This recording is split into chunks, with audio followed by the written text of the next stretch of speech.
Tokyo slept beneath a thin veil of morning haze. It was April 18, 1942, another quiet Saturday.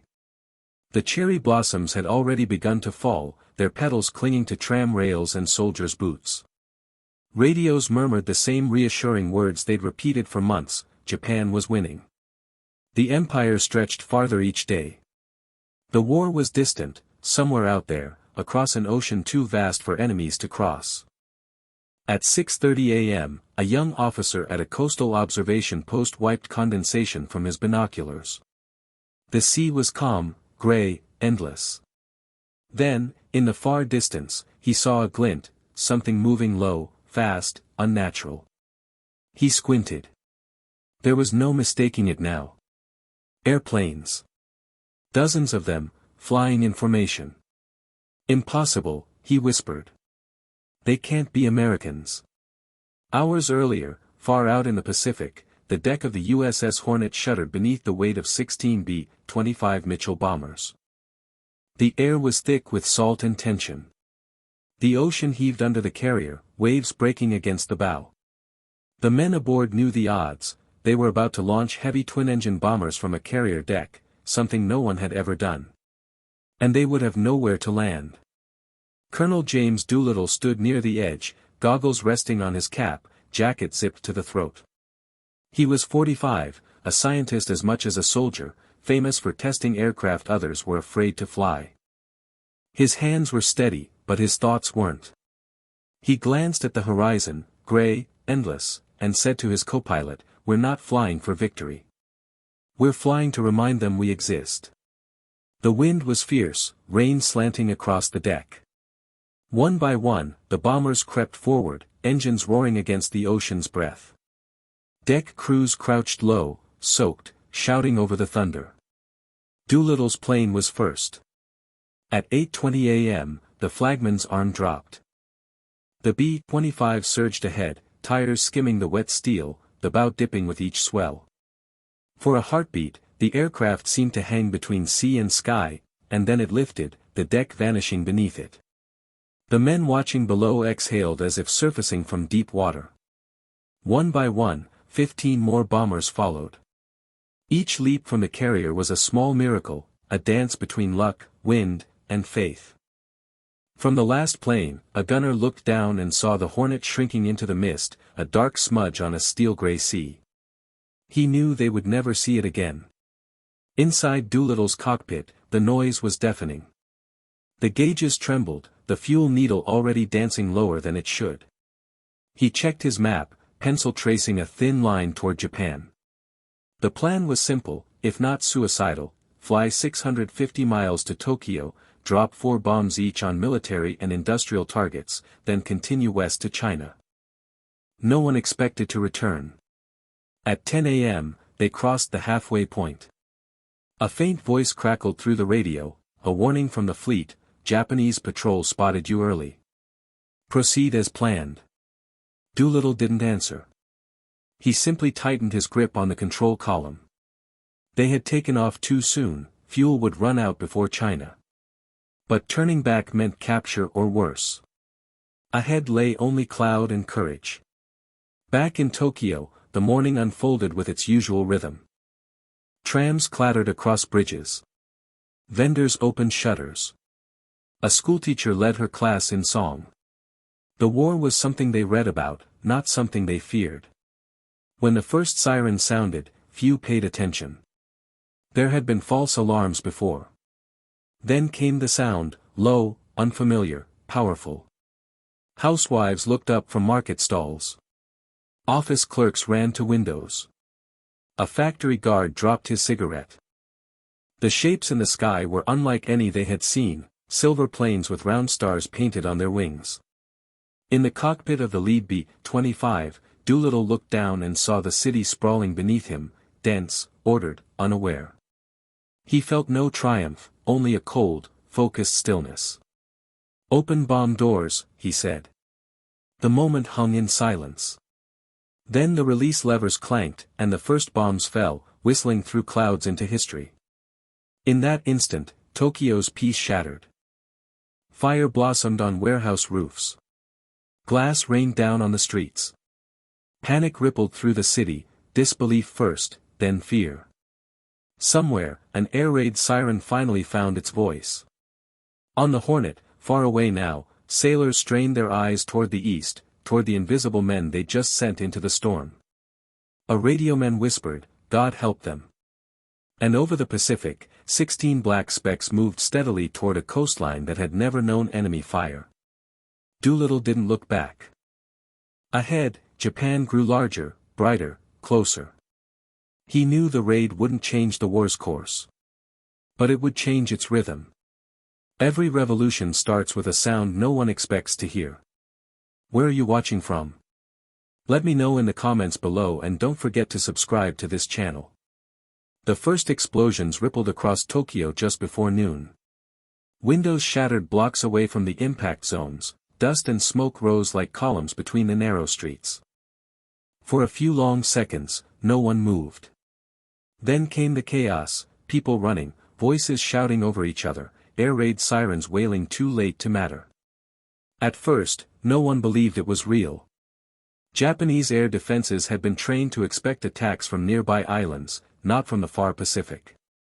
The radar network, primitive and underfunded, never saw the American bombers coming. Some officials even thought it was an accident, a test gone wrong. But when a factory in the Shiba district erupted in flame and the docks near Yokohama were hit, the truth could no longer be denied: the unthinkable had happened. American planes were over Tokyo. From his cockpit, Colonel Doolittle saw plumes of smoke curling upward like ink spreading through water. Below, the grid of streets shifted in and out of view through patches of low cloud. "That's it," his navigator shouted over the roar. "Target in sight." Doolittle nodded once. "Let's make it count." He banked the plane slightly. The bombs dropped clean, vanishing into the haze. Seconds later, the ground flashed, a pale orange burst, followed by another, and another. Through the headset came the clipped voices of other crews. "Target hit. Pulling north. Over Osaka Bay now. No flak. Smoke rising fast, they're awake." In Tokyo, office workers poured into the streets. A diary found later described it plainly: the ground shook. "We thought it was an earthquake. Then I saw the stars on the planes." For the first time since Pearl Harbor, the Japanese capital had been struck. The psychological shock was greater than the physical damage. The city was supposed to be untouchable, guarded by thousands of miles of ocean. The idea that American pilots could appear in its skies seemed like a violation of the natural order. Inside the Imperial General Headquarters, phones rang without pause. Reports contradicted each other. Some claimed the attackers were carrier-based, others said they came from Siberia. "How could they reach us?" demanded General Sugiyama. No one had an answer. In another room, an officer muttered, "If they can reach Tokyo, they can reach anywhere." Meanwhile, the American planes turned east, climbing through thin cloud toward the open sea. The adrenaline of the raid gave way to silence: no chatter, no cheering, only the constant hum of engines and the faint smell of fuel. The men knew what waited ahead: nothing. Doolittle looked over his shoulder at the fuel gauge. It was worse than expected. They had taken off more than 200 miles earlier than planned, and the wind had shifted against them. "We won't make it to China," his co-pilot said quietly. "Maybe not even the coast." Doolittle didn't answer. His face was calm, but he knew the truth. This was already a one-way flight. Behind him, another B-25 dropped lower, its engines coughing. The pilot, Lieutenant Hallmark, tapped the gauge and swore under his breath. "She's dry," he said. "We'll have to ditch soon." He turned toward his crew. "Grab your gear. If we hit the water, don't wait for me." They nodded without a word. Below, fishermen on a small Japanese trawler looked up at the passing shapes, silver, moving fast. One pointed and shouted. The others froze. "America Jean," someone whispered. By the time the coastal batteries responded, the planes were already fading into the mist. Hours later, fragments of debris drifted down near Choshi, a single fuel tank, a torn map. Japanese search parties scoured the coast but found nothing. The bombers had vanished into the weather. Back aboard his aircraft, Doolittle sat in silence. His mission had succeeded, Tokyo was burning, yet he felt none of the triumph he'd imagined. "It's not victory," he wrote later. "It's only proof that we could reach them." In the ruins of the capital, fires raged uncontrolled through the night. Civilians filled parks and open fields, staring at the horizon where smoke swallowed the stars. The Emperor's radio engineers worked to keep the broadcasts calm, to insist the damage was minor. But word spread faster than censorship could contain it. People whispered in trains and shelters, "If they reached us once, they'll come again." In Washington, news of the strike arrived 12 hours later. The White House released a short statement: "American bombers have successfully attacked military targets in Japan." Roosevelt refused to say where they came from. The press speculated, Midway, China, secret islands, but no one guessed the truth. And somewhere over the East China Sea, 16 bombers struggled through cloud and rain, their engines running dry. The radios were almost silent now. Each crew was alone, suspended between darkness and the endless Pacific. Doolittle leaned forward, staring into the black horizon. "If this is the end," he murmured, "at least they'll know we weren't afraid." Moments later, the first plane's engines began to sputter. Another followed. One by one, they descended, into rain, into cloud, into the unknown. Back in Tokyo, the fires kept burning. And for the first time since the war began, Japan realized the ocean was no longer enough. Night fell fast over the East China Sea. The storm clouds swallowed the last trace of daylight, and the wind came in cold gusts that shook the bombers like leaves. Doolittle's B-25 flew blind through rain and static, the altimeter trembling as they lost height. The fuel gauge was nearly flat. He'd ordered the crew to lighten the plane, maps, guns, anything not bolted down went out the hatch. Even then, the math was merciless. They would never reach China's airfields. "Radio silence," he said quietly. The others nodded. They all knew what that meant. Each man checked his parachute straps twice, some whispering prayers, some just staring into the dark. At 9:20 p.m., the engines coughed, sputtered, and died. The silence that followed was worse than any noise. Doolittle's co-pilot gripped the yoke. "We're out." The colonel simply said, "Jump." They went one by one into the storm. The wind tore at their clothes, the rain stung like gravel. For a few seconds, each man fell alone through a sky that had no ground. Then the parachute jerked open, dragging him sideways through blackness. Below was only the sound of wind and distant thunder. When Doolittle hit the ground, it was soft and wet. He tumbled through a field, mud filling his boots, the parachute collapsing over him like a shroud. He pulled it away, gasping, trying to orient himself. There was no sign of the others. Somewhere far off, he could hear dogs barking, then silence again. Morning brought a gray mist. He found himself on a hillside above a cluster of small farms, China. He'd made it. Barely. His uniform was torn, his ankle swollen, but he was alive. As he limped down toward the village, he saw movement, 2 farmers, wide-eyed, pointing. They were afraid at first, but when he raised his empty hands and said, "American," one of them nodded. They brought him rice and tea, then led him to a barn where another of his crew was waiting, bruised but breathing. Across eastern China, the same scenes played out, some miraculous, some tragic. 15 crews had jumped or crash-landed that night. 2 men drowned at sea. 1 bomber went down off the coast and was never found. Others drifted deep into Japanese-occupied territory, where help meant risking an entire village's life. In a small town near Nanchang, Chinese civilians found 3 Americans tangled in trees. They carried them for miles, hiding them from patrols. The price of that kindness would be terrible. Weeks later, Japanese troops burned the town to the ground in reprisal, killing hundreds. Doolittle learned about it months afterward and never spoke of it again. For those who fell into enemy hands, the nightmare began at once. 8 crewmen were captured by Japanese soldiers. They were paraded through villages, beaten, then sent to military prisons in Shanghai. The interrogations were brutal. When they refused to give information, 3 were executed. The rest endured years of starvation and torture. One survivor later wrote, "We had bombed Tokyo. Now Tokyo was inside our heads."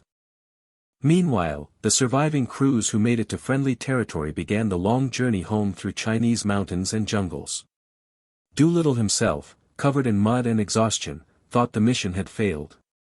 "We hit them," he told an American attaché in Chongqing, "but we lost everything." The officer handed him a telegram from Washington. It read, "The mission accomplished its purpose. America is proud." Back in the United States, the story had already taken on mythic weight. Newspapers called it the Doolittle Raid and printed headlines in bold, "Americans Strike Tokyo." People lined up outside newsstands, reading the same lines over and over. For a country still haunted by Pearl Harbor, the news felt like air after drowning. But for the men who had flown it, the victory was hollow. They thought of the villages that hid them, the comrades who never returned. One of Doolittle's gunners, Sergeant Thatcher, later wrote in his journal, "They called us heroes. But all I could see was the sea swallowing our friends." As Doolittle boarded a transport back toward India, he stood for a moment at the doorway, staring west. The sky was calm now, deceptively gentle. "We didn't win anything today," he said quietly. "We just proved it could be done." In Tokyo, the reaction was fury. The raid had done little material damage but had torn through the illusion of invincibility. The Japanese high command demanded answers. How had enemy bombers reached their capital? Admiral Yamamoto, the architect of Pearl Harbor, was humiliated. His new order was swift and absolute: the next campaign would erase America's Pacific defenses once and for all. His target, Midway.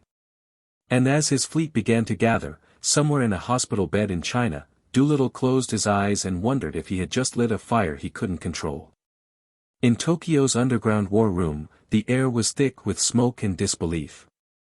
Maps of the Pacific lay scattered across the table, marked with red pins that no longer meant anything. No one spoke for several minutes after the reports came in. 16 American bombers, small, slow, impossible machines, had struck the capital of the empire and escaped into the clouds. General Hideki Tojo stood motionless, his hands clenched behind his back. Then, without warning, he slammed his fist against the table. "Find them," he shouted. "Find them all." The order spread through Japan's military network like a shockwave.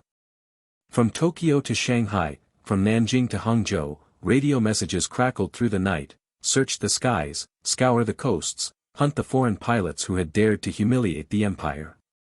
Officially, the government told its citizens that only minor fires had occurred in a few industrial districts. The emperor's broadcasters called it a small enemy intrusion. But inside the general staff, the tone was very different. The humiliation was unbearable. The Americans had done the unthinkable, proved that Japan was not untouchable. Someone had to pay. That someone would be China. By late April 1942, Japanese troops were pouring into the provinces of Zhejiang and Jiangxi, where the Doolittle raiders were believed to have landed. The mission, codenamed Operation Zhejiang, Jiangxi, was simple: destroy every village suspected of aiding the Americans. No mercy, no hesitation. In one small settlement near Linchuan, a Chinese elder named Chen Guoyang remembered the day it began. "We heard the sound of trucks before sunrise," he said years later. Then came the shouting. Soldiers in brown uniforms surrounded the village. They carried torches and rifles, kicking down doors, dragging families into the street. They asked who had helped the pilots from the sky, Chen said. No one answered. So they burned the houses anyway.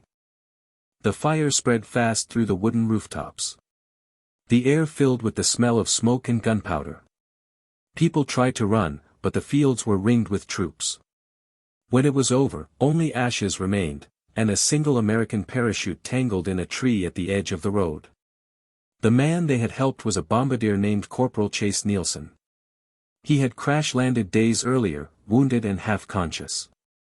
The villagers had carried him to a barn, fed him rice, and wrapped his leg in linen. "We thought we were saving a man," Chen said. "But we were saving death." All across eastern China, the same tragedy unfolded again and again. Japanese troops burned more than 20,000 homes, executed anyone suspected of helping Americans, and poisoned wells to deny cover to local resistance. Historians would later estimate that over 250,000 civilians died in the reprisals. News of the massacres traveled slowly through occupied China, passed in whispers, in coded letters, in rumors carried by refugees. It reached the American command weeks later. When Doolittle heard, he said nothing for a long time. Then he whispered, "We paid for our mission in blood, and now in conscience." But in Tokyo, the fury still hadn't cooled. In meetings, generals argued over how the Americans had managed to reach so far. Admiral Yamamoto demanded a stronger naval perimeter across the Pacific. "If they come once, they can come again," he said. His proposal, lure the U.S. fleet into a decisive battle, destroy it, and erase the shame of Tokyo. Tojo agreed. Plans began for a new offensive, one that would stretch Japan's navy toward an obscure coral atoll called Midway. None of them realized they were preparing the beginning of their own end. Meanwhile, the propaganda ministry tightened its grip. Civilians were told that foreign spies had caused the fires, not American bombers. Schoolchildren practiced air drills, learning to crawl under desks at the sound of sirens.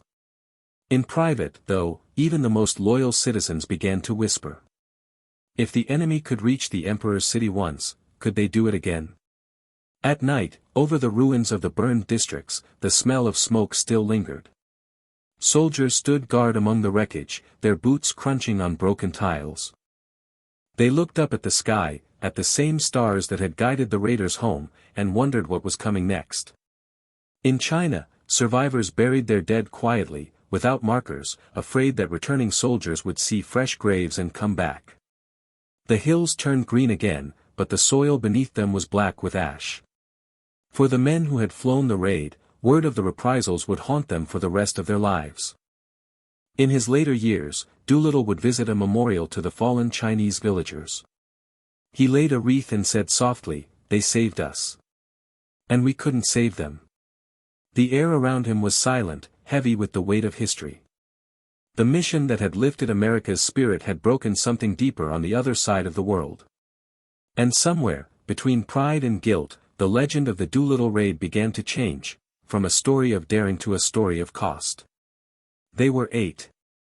Out of the 80 men who had flown into Japan, only 8 fell alive into enemy hands. For weeks after the raid, they were ghosts, names on missing lists, faces on briefing room walls. Back home, their families received telegrams marked, "Status unknown." In Tokyo, the truth was locked behind steel bars and silence. Captured across the provinces of Zhejiang and Jiangxi, the men were beaten from the moment they were found. Farmers had tried to hide them, those farmers were executed. The prisoners were dragged through mud, their hands bound with wire, marched from village to village for all to see. One Japanese officer spat at them and said, "You came to burn our homes. Now you will see how we burn yours." By the time they reached Shanghai, the 8 were barely walking. The Kempeitai, the Japanese military police, took charge of the interrogations. Blindfolds on, hands tied behind their backs, they were placed in cells no larger than coffins. Day after day, the guards shouted questions: "Who ordered the attack? From where did you take off? Are there more coming?" When answers didn't come fast enough, fists did. One of them, Lieutenant Robert Meader, later wrote in a hidden scrap of paper, "The nights are the worst. The quiet feels heavier than pain." He was the first to die, malnutrition and dysentery, August 1943. The others buried him in the prison yard, forbidden to speak his name. In Tokyo, the government staged a secret trial. No lawyers, no witnesses, just a declaration that the airmen were war criminals for bombing civilians. The verdict was predetermined. 4 were sentenced to death. The rest to life imprisonment. On October 15, 1942, 3 of the condemned were led into a small courtyard near Shanghai. The guards read a short statement in Japanese, then raised their rifles. The shots were muffled, but the sound carried through the stone walls. The surviving prisoners heard it from their cells. One of them, Corporal Jacob de Chazer, pressed his forehead to the wall and whispered, "God help us." Months turned into years. Disease and hunger became routine. The airmen learned to count time by the sound of footsteps outside their doors, the changing of the guards, the rattle of keys. Sometimes they were forced to kneel for hours, sometimes left alone for days with no food.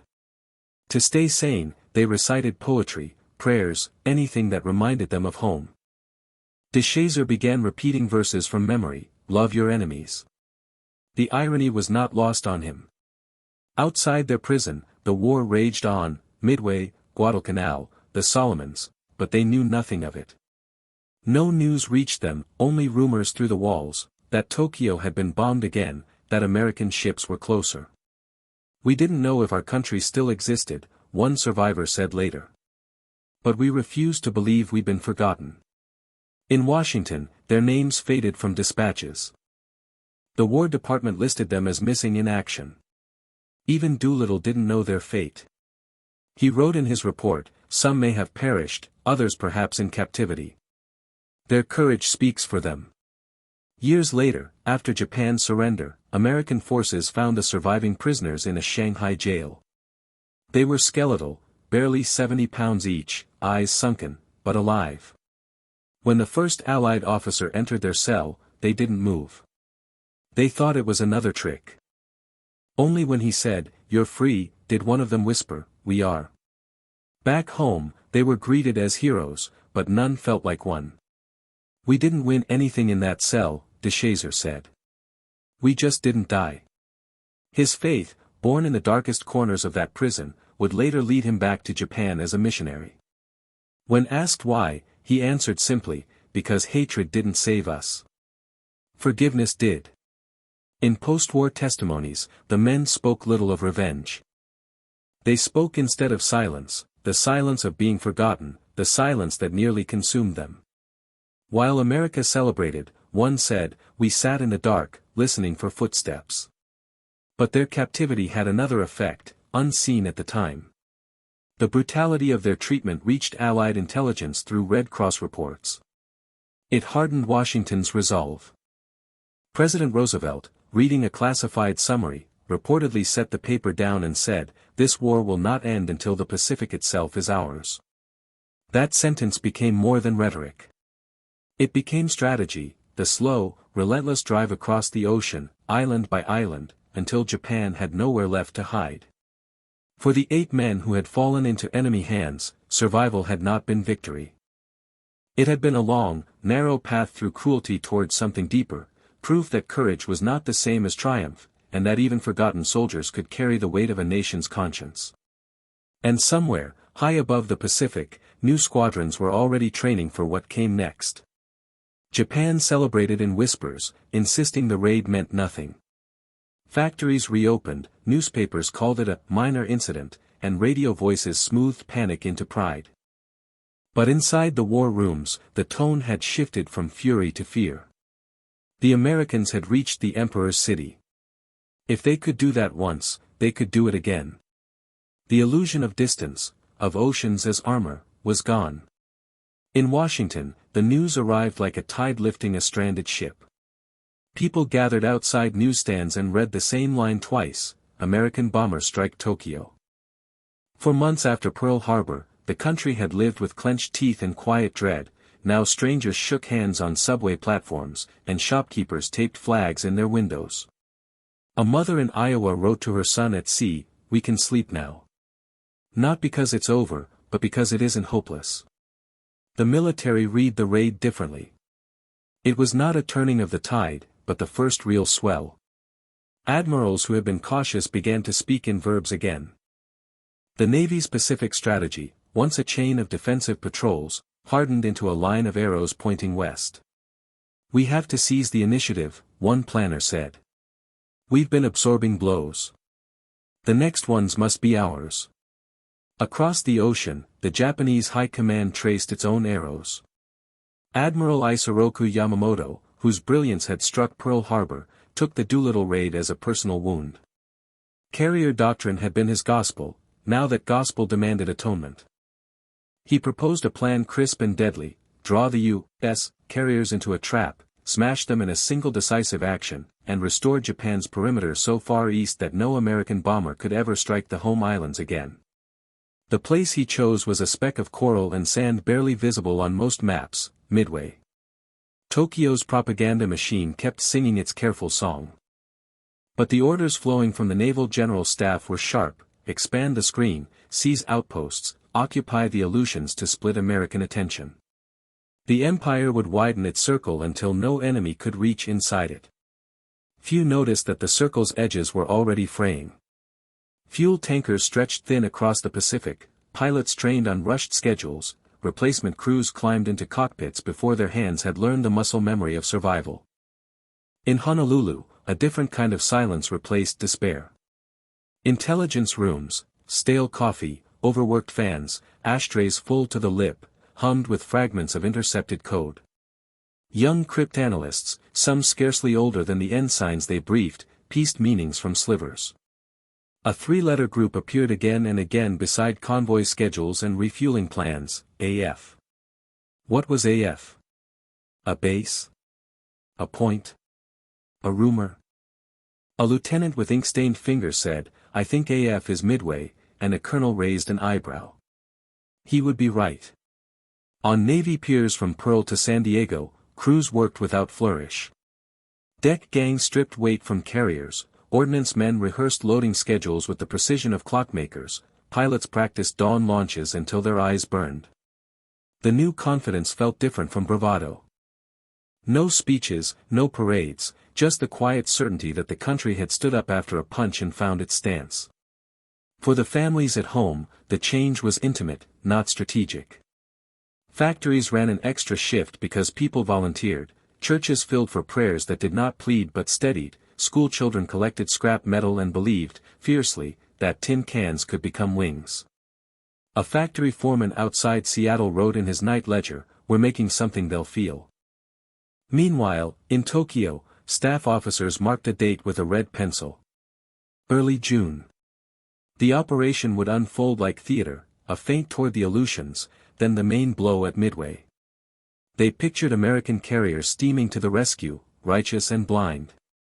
In their scenario, victory was geometry, angles of approach, time strikes, a trap sprung at the far edge of the world. No one in that room could see the variables they could not measure: broken codes, long-range patrols, a nation that had rediscovered its nerve. Doolittle, back in the United States, found himself paraded in front of microphones he did not want. Reporters asked if the raid had changed the war. He said, "It changed us," and left it there. He knew that courage in the cockpit was only the prologue. The real chapters would be written by sailors and pilots who would not be interviewed at all. By late May, American carriers slipped out of Pearl Harbor under low clouds, their wakes flattening to nothing as they turned north and then east, hauling the weight of a gamble no one would name. On deck, sailors tightened lines and kept their voices low, as if they might alarm the ocean. Pilots checked maps that no longer felt theoretical. Somewhere beyond the horizon, Yamamoto's armada had already begun to move. Two nations, one newly awakened, one newly unsure, steered toward a point so small it could be covered by a thumb on a map. Around that dot, the future turned. And in the dark before dawn, with the Pacific breathing its slow, heavy breath, a radioman at Midway tapped out a routine weather report, unaware that both fleets were reading every word as if it were a prophecy. April 18, 1942, the day the unthinkable happened. American bombers struck Tokyo, and the Empire had sworn that such humiliation would never come again. But less than 2 months later, the promise of revenge would lead them straight into a trap, a battle born from fury, pride, and blindness. Admiral Isoroku Yamamoto had designed it himself. Midway, a tiny coral atoll in the middle of the Pacific, halfway between Asia and America. His plan was elegant on paper: attack the island, force the Americans to defend it, and crush their remaining carriers in one decisive stroke. The operation was to be Japan's answer to the Doolittle raid, proof that the empire still ruled the ocean. The fleet that sailed toward Midway was immense: 4 carriers, Akagi, Kaga, Soryu, and Hiryu, escorted by battleships and cruisers, more than 200 aircraft ready to erase the insult of April. Their commanders believed the Americans were broken, still licking their wounds from Pearl Harbor. "They will come," one officer said confidently. "And we will finish them." But across the ocean, in a cramped code-breaking room at Pearl Harbor, the Americans were already waiting. The Navy's cryptographers had cracked Japan's top-secret cipher, JN-25. Weeks before the first torpedo was armed, Admiral Chester Nimitz knew exactly where and when Yamamoto planned to strike. The trap was already set. In the last days of May, 2 U.S. carriers, Enterprise and Hornet, slipped out of Pearl Harbor, followed quietly by Yorktown, hastily patched after being nearly destroyed at Coral Sea. Their decks glowed under red lights as crews prepared for battle. Pilots slept in flight gear, knowing the next morning could be their last. At dawn on June 4, the sky over Midway exploded. Japanese bombers dived through flak and tracer fire, leveling hangars and fuel depots. From the island's bunkers, U.S. Marines radioed back, "We're still here. They're coming again." Above them, the air was alive with contrails, machine gun bursts, and the smoke of burning aircraft spiraling into the sea. Yamamoto's plan seemed flawless. But then came the moment that broke it. As his carrier decks were rearming for a second strike on the island, American dive bombers appeared out of a clear sky. They had found the Japanese task force by chance, after hours of blind searching over empty ocean. The timing was almost supernatural. The decks below were crowded with fueled planes, bombs laid out like dominoes. At 10:22 a.m., the first bombs hit Akagi. Seconds later, Kaga erupted into a column of fire. Then Soryu. In less than 5 minutes, 3 of Japan's 4 frontline carriers were burning, their decks melting into twisted sheets of steel. Pilots who had once struck Pearl Harbor now leaped into the sea, their hair and uniforms aflame. On the bridge of the flagship, officers stood frozen. "We cannot fight fire with fire," one whispered. Yamamoto, hundreds of miles away aboard his cruiser Yamato, listened to the radio reports in silence. The line crackled with static, voices breaking: "Carrier lost, fires uncontrollable, abandoned ship." Later, one Japanese survivor wrote, "The silence after each transmission was worse than the explosions." The 4th carrier, Hiryu, fought back with desperate courage, launching 2 counterstrikes that crippled the Yorktown. But by afternoon, she too was found and hit. Her crew sang the national anthem as they scuttled the ship at dusk. The Pacific swallowed her whole. By nightfall, the sea was littered with oil and debris, lifeboats drifting among the wreckage of what had been the pride of the Imperial Navy. 4 carriers gone. 300 planes lost. Thousands of sailors dead or missing. In Tokyo, radio reports called it a minor setback.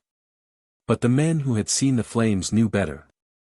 One officer wrote in his journal, "We began the day believing we could never lose. We ended it wondering if we could ever win." Across the Pacific, Admiral Nimitz read the first coded victory reports with measured calm. He did not smile. "This changes everything," he said quietly. Now the tide turns. In Washington, the mood was electric. For the first time since Pearl Harbor, the war felt winnable. Reporters asked about the Doolittle raiders, the men whose reckless courage had started this chain of events. In the White House, President Roosevelt received James Doolittle himself. The room was quiet when the president asked, "Would you do it again, Colonel?"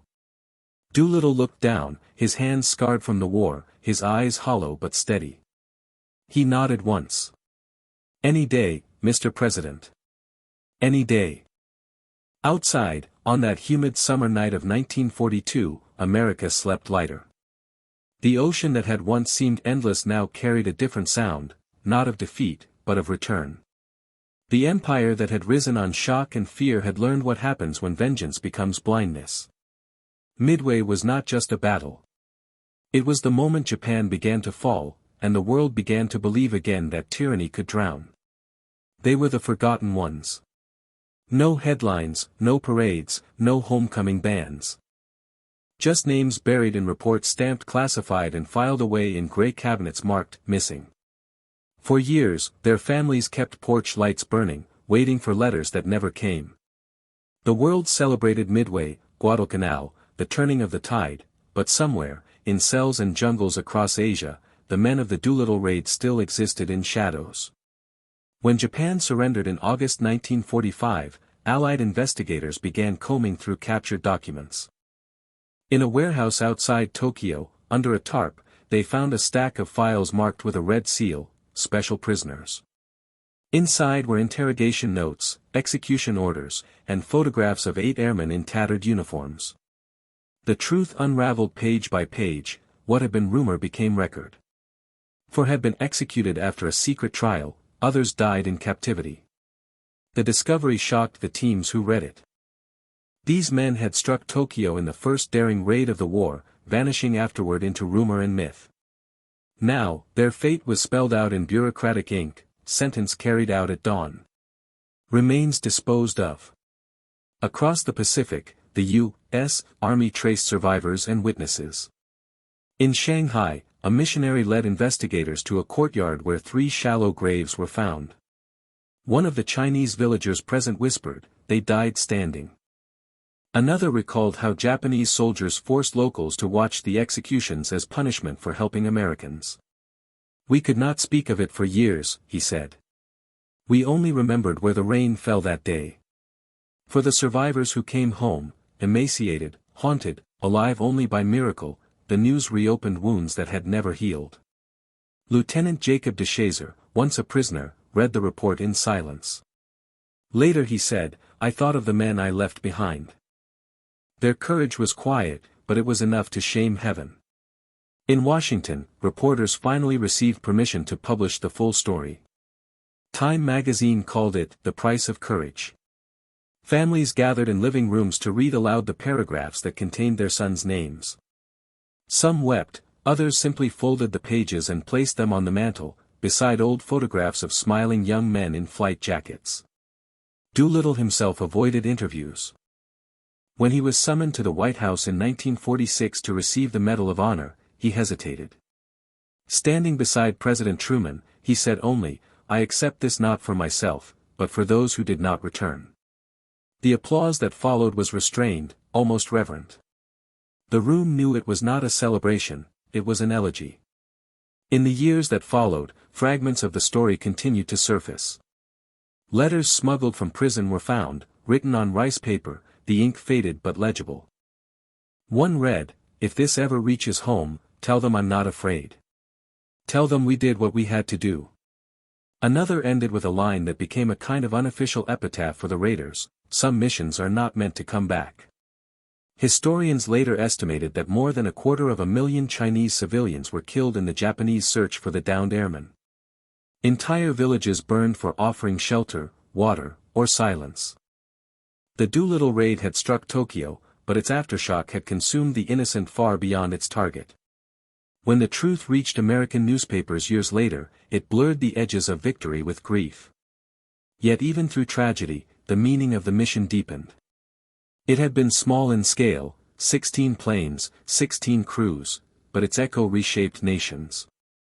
The Japanese High Command, humiliated, had overreached toward Midway and lost its empire at sea.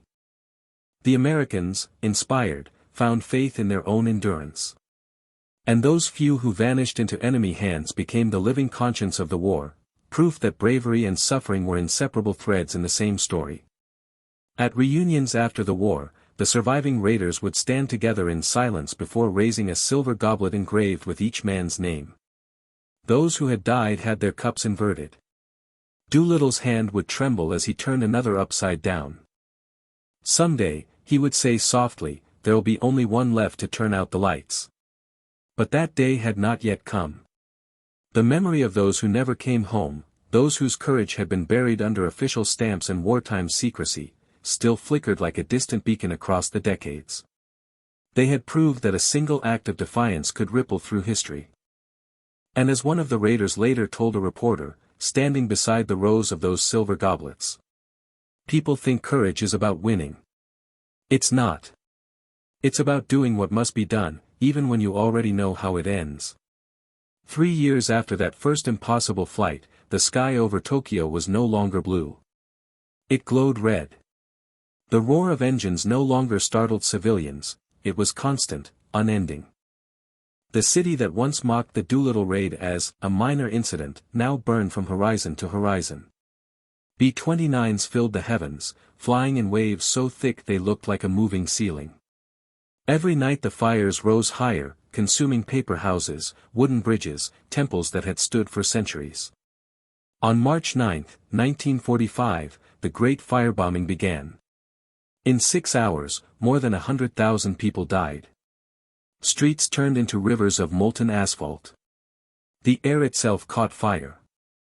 For many Japanese who had seen those first 16 bombers 3 years earlier, it felt like a prophecy fulfilled, a warning that had gone unheard. One pilot who had manned anti-air guns in 1942 wrote in his diary, "We laughed at the Doolittle men. We said they were mad. Now I think they were messengers." From the other side of the world, James Doolittle watched the newsreels in silence. He was older now, his hair gray at the edges, his once firm hands trembling slightly as he lit a cigarette. The crowds cheered when Tokyo burned, but he did not. "We wanted to prove we could reach them," he told a reporter. "Not that we could destroy them." The war had taught him that victory, like altitude, came with thin air, it made breathing difficult. By August, the war had devoured itself. Hiroshima. Nagasaki. 2 blinding flashes that ended everything. The Emperor's voice, once divine, now came through radios as a fragile whisper of surrender. "We must endure the unendurable," he said. Across Japan, people fell to their knees, some in grief, others in disbelief. The empire that had risen on myth ended in ash and silence. In the ruins of Tokyo, American troops walked through what had been neighborhoods. Children stared at them with hollow eyes, too weak to fear. A Marine wrote in his notebook, "They look at us the way we looked at them once, like ghosts from another world." Among the rubble, someone found a fragment of a newspaper dated April 1942. The headline read, U.S. Bombers repelled, no damage to capital. The irony was almost unbearable. Meanwhile, in a quiet house in California, Doolittle sat alone at his desk. Outside, America celebrated. Bands played, ticker tape drifted through city streets, couples kissed under confetti. But in his living room, there was only the sound of a clock and the soft clink of a bottle as he poured a drink. On the wall hung a framed photograph of his crew standing beside their B-25 on the deck of the Hornet. Young faces. Some gone, some lost, all immortal. He thought of the first moments of the raid, the smell of fuel, the slap of the wind as the carrier pitched beneath his wheels, the feeling of lifting into the unknown. "We weren't trying to win the war that day," he murmured. "We were trying to remind the world that we were still fighting." Outside, his neighbors cheered as the radio announced Japan's unconditional surrender. "Peace," the announcer said, as if it were a simple word. But Doolittle knew peace would never feel simple again. In Japan, a former officer who had witnessed both the Doolittle raid and the final bombings wrote a single line in his notebook: "The war began with fire in the sky and ended with the same fire returning to us." Years later, historians would draw straight lines between those 2 days, the small force of 16 bombers and the vast armadas that followed. They would call the raid symbolic, psychological, the spark that lit the Pacific. But for the men who flew it, symbolism had always been secondary to survival. They had taken off knowing they might never land. That knowledge gave the act its purity, it was a message written in flight, not fire. At reunions in the decades that followed, the surviving raiders would gather, older each time, around a wooden case holding 80 silver goblets, one for each man. Each year, they would toast those still alive, then turn upside down the cup of anyone who had passed. The table grew quieter as the years thinned their ranks. When Doolittle died in 1993, only a handful of the goblets remained upright. The tradition ended the same way the raid had begun, in silence, with courage measured not in victory but in endurance. Looking back, one historian wrote, "The Doolittle raid was not about destruction. It was about belief, about the idea that even when the odds are impossible, a single act of defiance can change the course of nations." And somewhere over the Pacific, in the invisible trails where those 16 planes once flew, the echo remains, a faint hum in the wind, the memory of men who proved that courage can cross any ocean. Because the war did not truly end when the bombs fell, or when the emperor spoke, or even when the flags changed. It ended the moment humanity remembered what fear could not conquer.